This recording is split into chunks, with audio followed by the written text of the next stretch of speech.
85 million years ago. Dinosaurs dominate the landscape. What land there is. For most of the planet is covered by water.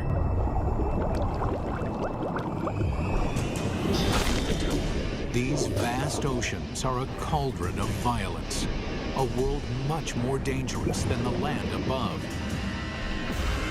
This is the brutal world where an ultimate predator is born and bred. This mosasaur was the most dangerous creature in the most dangerous ocean ever. It's 45 feet long.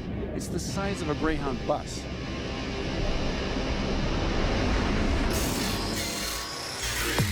Now a monster is resurrected inside a laboratory. And its killing secrets revealed. This is a mosasaur, and this is a megabeast.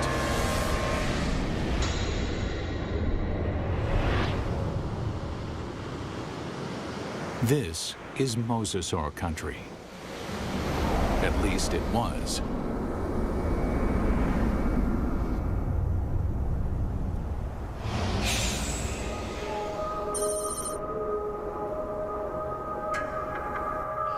Where I'm standing would have been the bottom of the Western Interior Sea about 85 million years ago. Mike Everhart is one of the world's leading experts on mosasaurs. The horizon would have been ocean for as far as you could see. The seaway stretched for hundreds of miles from where we're standing. At this time, the climate is warmer, so there are no polar ice caps. Sea levels rise until well over 80% of the planet is covered with ocean. The center of North America was covered with water from Nevada to Missouri, from the Gulf of Mexico on up past the Arctic Circle. The floor of this ocean, known today as the Kansas Chalk, was created by billions and billions of nanofossils, the shells of tiny plankton that drifted down and were deposited on the seabed. What we're looking at here is literally hundreds of thousands of years of deposition on the sea bottom of the Western Interior Sea. What we see back here is roughly an inch per 700 years to build up that much chalk. So there's untold billions of these animals there. And entombed in this chalk are giant fossils of mosasaur. In the late 1830s, the bones of the beast are first uncovered in North America. This is where the mystery of the mosasaur begins, because nobody can say just what this creature is. It is a question that first arises when a massive skull is found near the Meuse River in Holland. The first guy who looked at it thought it was part of a fossil whale. It was also thought to be the jaws of a crocodile, a giant lizard, and one person even suggested it was a dragon slain by a medieval knight. A French paleontologist described it as a mosasaur, meaning Meuse River reptile. Eventually, the American bones are matched up with the earlier fossil find in Europe and correctly identified as a mosasaur. Over the next 80 years, as scientists begin the serious hunt for dinosaur fossils, a pattern emerges. In every corner of the globe, they find mosasaur bones. This points to one conclusion. No other predator has ever dominated the planet like the mosasaur. This guy weighed 8 tons. It could easily swallow a full-grown human male whole, just like a tater tot. Scientists investigating mosasaurs realized that nothing on Earth could have stopped them. It took a cosmic catastrophe to end their reign.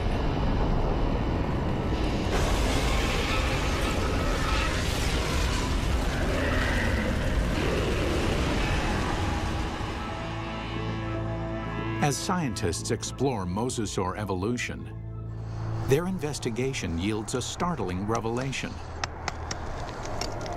The ocean's top predator came from the land. These sea monsters began their journey as tiny lizards at the mercy of giant dinosaurs. How they became colossal mosasaurs remains a mystery. Until 1989, when a fossil hunter named Van Turner finds a very unusual skeleton. Turner takes the fossil to Mike Polson, a paleontologist at Southern Methodist University. When Van came across the first pieces of Dallosaurus, he immediately recognized it as some sort of mosasaur. Named Dallosaurus after its discovery in Dallas, Texas, the bones were pieced together. Then, scientists connect the dots. Dallosaurus is an interim form, a missing link between mosasaurs and the tiny terrestrial lizards that are their ancestors. The lizards, dubbed Aegialosaurs, face a constant threat from the larger, fiercer dinosaurs. They flee to the ocean. 3 million years later, they evolve into Dallosaurus. Their toes evolve into webbed feet, so they can no longer function on land. In the span of 6 million years, they grow from a small 3-foot lizard into the giant 50-foot mosasaur. The mosasaur's development demonstrates that even in evolution, timing is everything. Warm temperatures and shallow seas create an abundant food chain in the ocean. This is a perfect environment for animals to take to the water. But these life-giving seas can quickly turn deadly, even for mosasaurs. The competition is everywhere. Everything in the oceans then would have looked very strange to us today. All the fish seemed to have been armed with mouthfuls of teeth. It seemed like everything in that ocean was a predator and just built for killing things. Like Zephactinus, a bony fish that is armed with a mouth full of long, needle-like teeth. The plesiosaurs are marine reptiles and top predators for over 100 million years. They come in 2 lethal varieties. One deals death through speed and agility. The other is a behemoth, so mammoth, nothing dares challenge it. And of course, there are the sharks. These predators were around 100 million years before dinosaurs had ever roamed the Earth. This is a tooth from a large shark that lived during this time, during the age of mosasaurs swam in this ocean. It's from a shark called Cratoxorana mantelli, the Ginsu shark. And I called it that specifically because it's sliced and diced. The Ginsu is a giant shark. Reaching a length of 25 feet, it dwarfs any modern great white. This shark was literally able to bite through bone.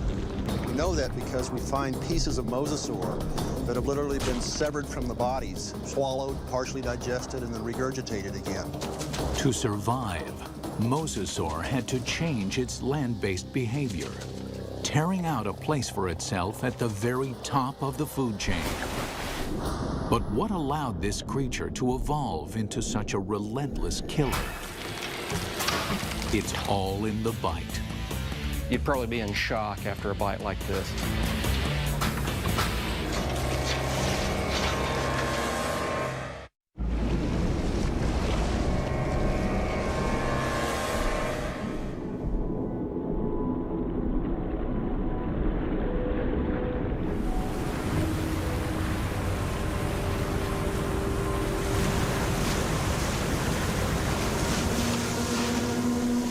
Taking her up!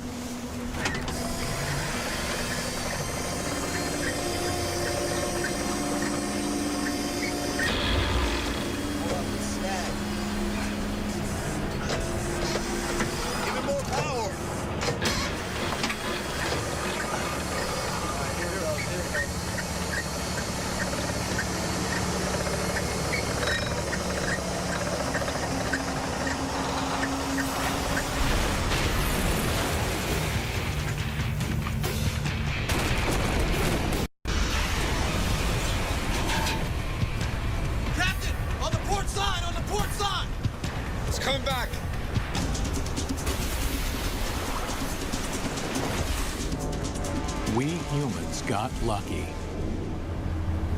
We managed to miss out on the mosasaur.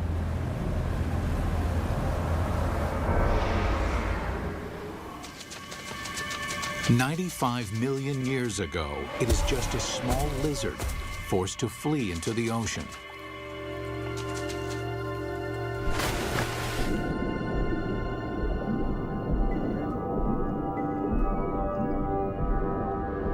Within 6 million years, it grows into one of the most successful predators of all time.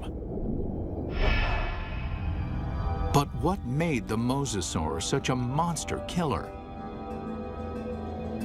Millions of years of evolution created a perfect formula for the perfect killer. This is how you make an apex predator. First and foremost, breathing. Like whales, mosasaurs can spend long hours submerged in the sea, but they still have to come up for air. And then there's food. Fish are nutritious, but they're fast and slippery. To catch them, mosasaurs must develop the skills of an efficient hunter. Another part of the formula, hearing. In the water, sound location becomes a prime method for hunting. Mosasaurs modify their terrestrial ear into a super amplification system that makes sounds 38 times louder. In his studies of the mosasaur, paleontologist Dr. James Lamb has been able to reconstruct the creature's hearing mechanism. This little piece fits in this pit and moves back and forth.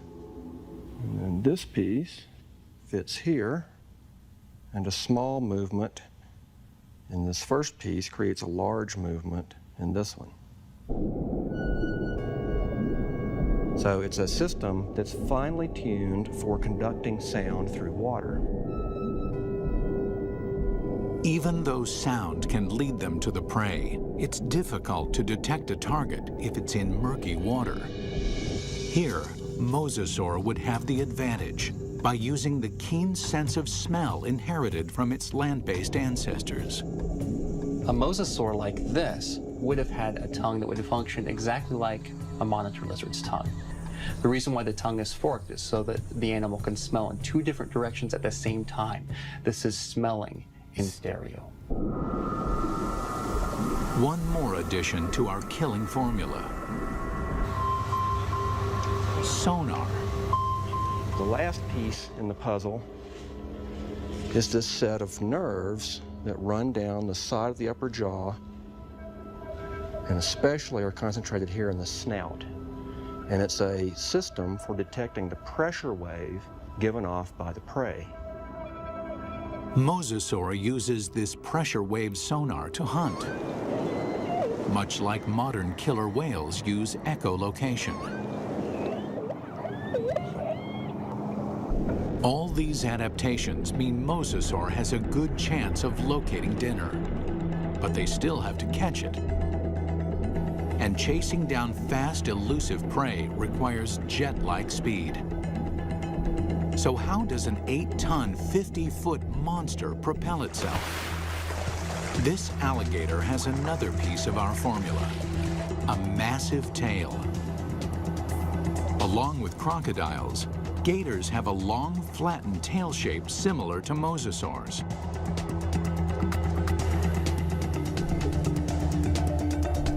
They use the whip-like action of their tails to move quickly through the water. One of the things you notice, first off, when you look at a mosasaur, is fully half the length is the tail. Mosasaurs retain their terrestrial lizard shape, except for the tail, which evolves from a round, snake-like shape into a wide, flat paddle. If you look at the vertebra on the tail, they have expanded bony struts top and bottom for the swimming organ that helps them swim. Using modern gators and crocs as a comparison, scientists estimate a mosasaur can reach a top speed of 30 miles an hour. Its whip-like tail is good for quick acceleration, but not sustained high-speed chases. Fish are built to swim fast and far. Mosasaurs won't win a marathon, so they have to strike quickly.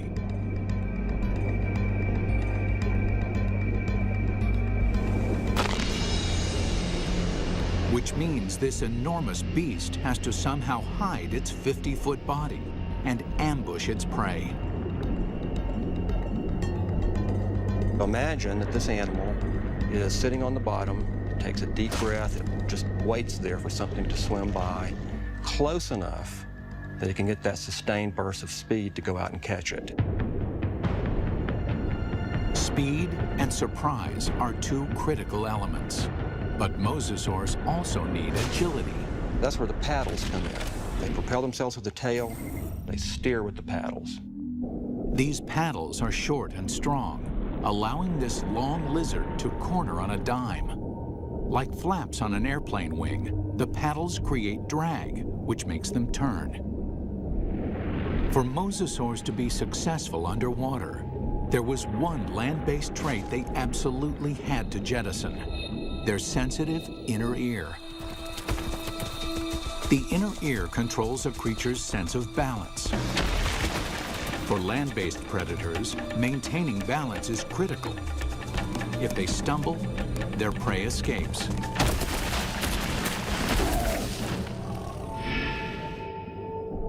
But in water, animals move in every direction, like a gyroscope. An animal with a sensitive inner ear can quickly become dizzy and disoriented. Over the millennia, the mosasaur's inner ear begins to dial down the sensitivity, allowing them to quickly twist and spin with no sickening side effects. These evolutionary refinements created a megabeast. The mosasaur can locate, chase, and catch its prey. But catching is not enough. The mosasaur has to eat. And the way that it eats is something that almost defies imagination. It's a prehistoric creature so vicious, it makes sharks seem cuddly. With jaws like steel, it's large enough to swallow a human in one bite. This underwater T-Rex is bred only to hunt and to kill. And across the oceans of planet Earth, this megabeast rules.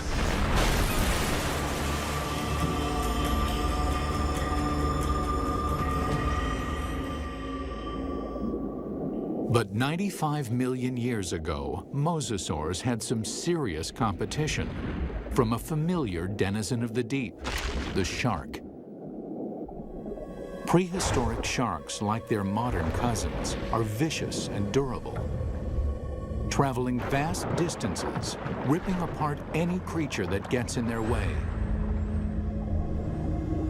Sharks had been around for over 250 million years when mosasaurs evolved onto the scene.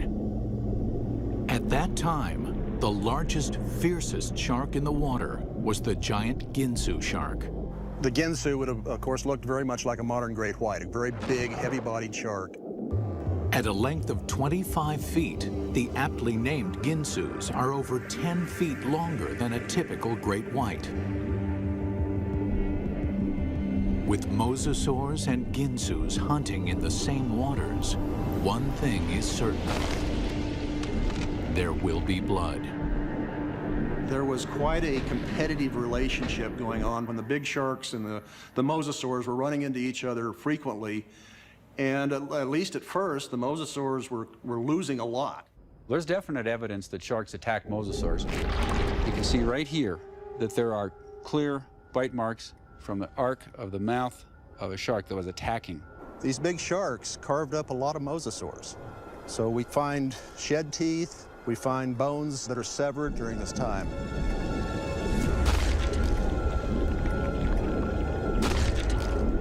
While an adult mosasaur can hold its own against a Ginsu, there are other mosasaurs. Mosasaur couldn't do any of that. So what they've done is to basically make a toothed conveyor belt to help sort of tractor the prey down its throat.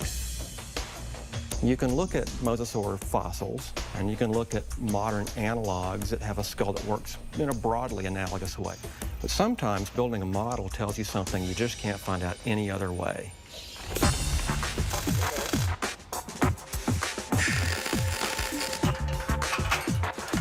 Dr. Lamb works with Real Effects in North Hollywood, California to build a life-size mosasaur skull, complete with a set of death-dealing jaws.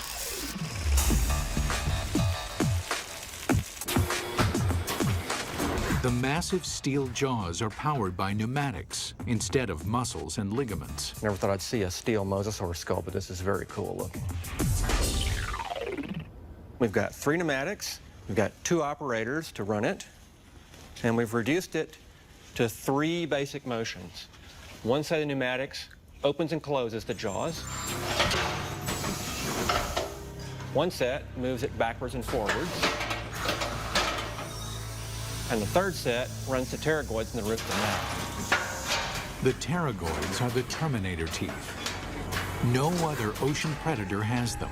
A second set of teeth running down the roof of the mouth. These are a truly fiendish adaptation. They actually work independently to move the prey backwards in the throat, and also to hold it still, to pin it down as it opens its mouth for the next bite. Now we see how these jaws worked in deadly concert. The bite, the ratcheting jaw, the Terminator teeth. Test 1. Find out what the mosasaur's first bite would do to any creature unlucky enough to get on the wrong end of these teeth. Mosasaurs had a really big bite. So we've got a piece of foam that would be about the same size as an 8 or 9 foot long shark, or maybe part of the neck of a long-necked plesiosaur. We're going to put it sideways in this mosasaur model's mouth and just see exactly what would have happened.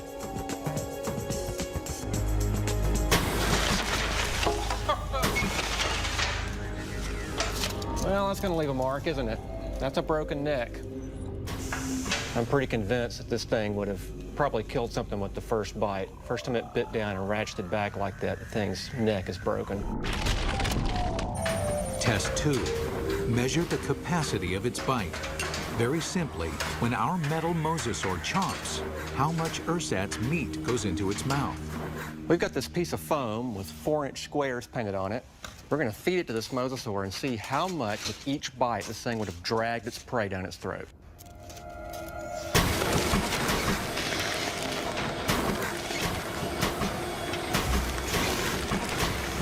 In one bite, our mosasaur easily consumes 4 feet of flesh. That means this mosasaur could eat a 20-foot animal in 5 bites. Or an adult human in a single gulp. It's not just the size of the bite.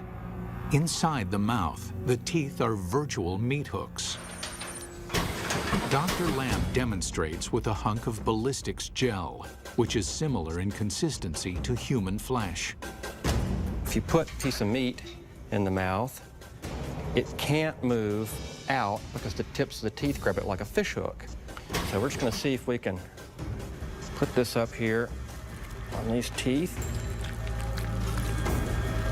You can't come out this way because you're caught on these teeth. The only way you can really go is further into the mouth, which is really not the direction you want to be going. And let's just see what happens here.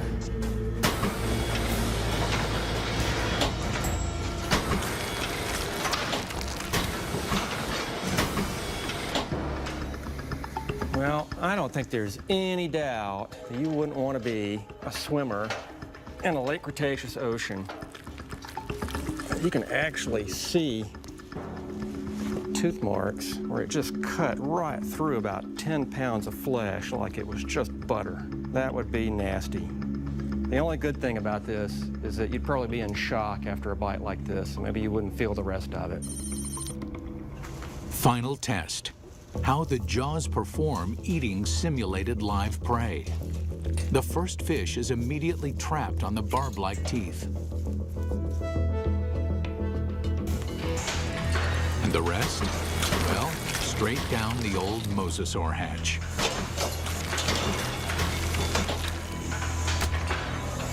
In 20 seconds, our captive mosasaur can eat 500 pounds of fish. Why? It doesn't bother to chew them.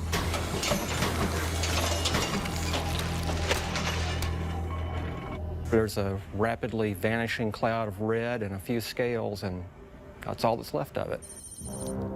For dessert, they test an item that mosasaur never had the opportunity to eat.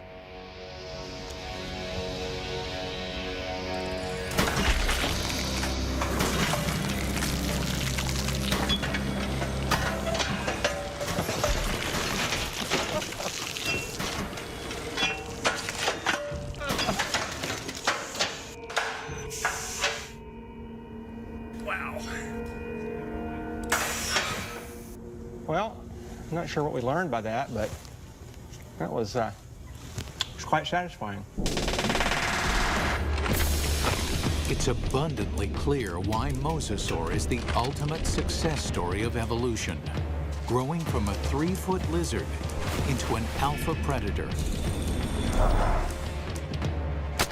Although this megabeast drove all its enemies into extinction, fossil evidence suggests another enemy took their place. And this enemy is something the mosasaur has never seen before.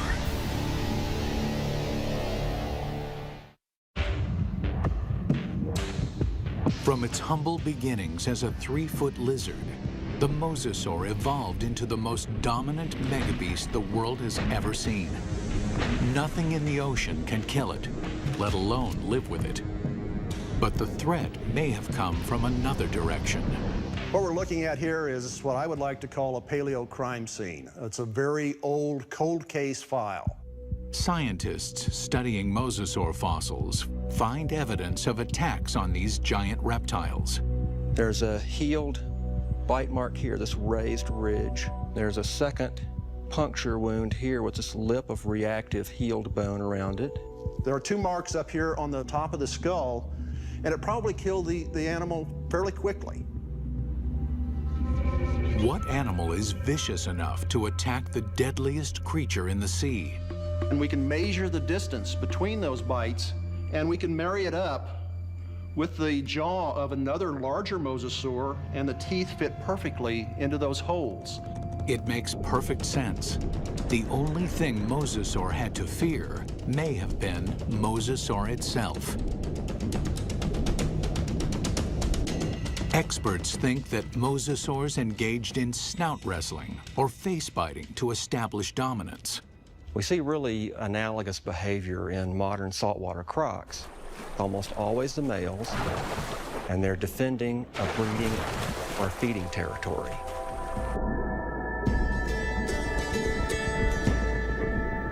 A mosasaur battle unfolds like a bizarre undersea ballet.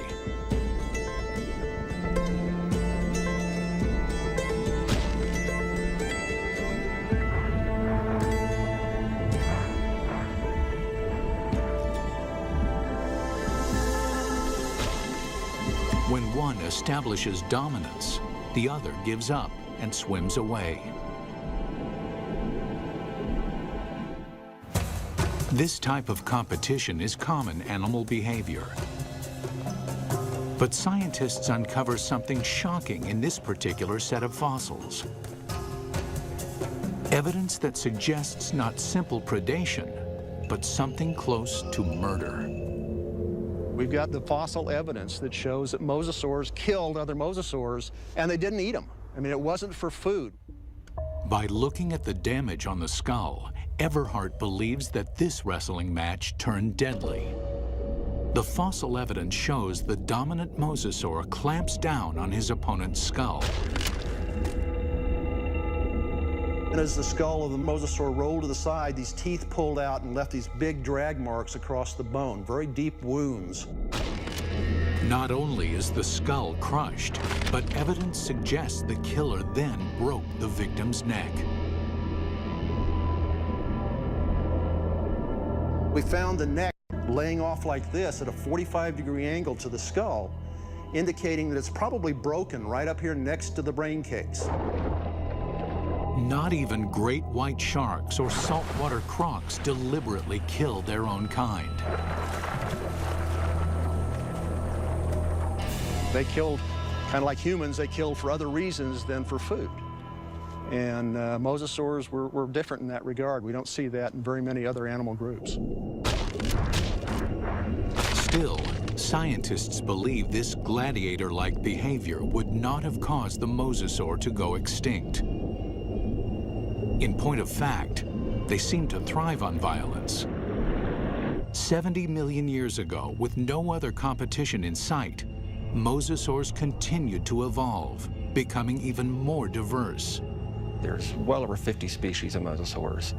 They began moving from the ocean into freshwater, seeking prey in swamps, estuaries, and rivers.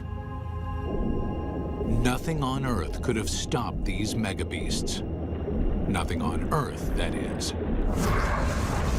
It took a 6-mile-wide chunk of rock that slammed into the Earth 65 million years ago to end the reign of the mosasaur.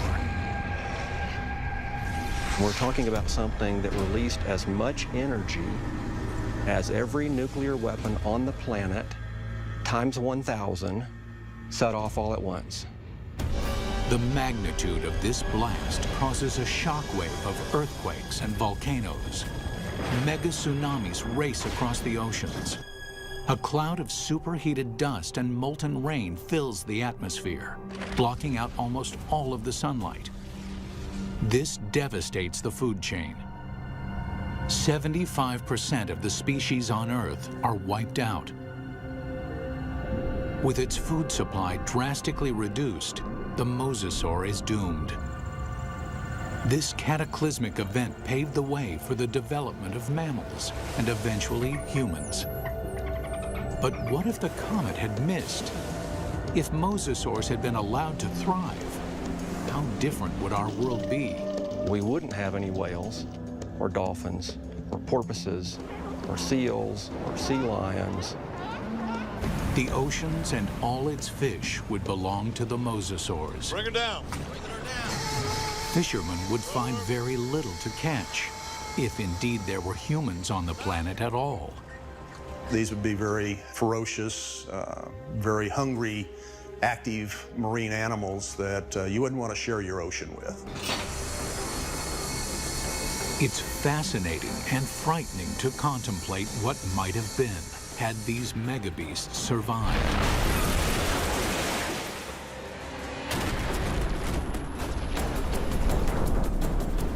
The oceans of the world patrolled by these giant killing machines, 50 feet long, with jaws the size of T-Rex. Always hungry, always waiting, just offshore.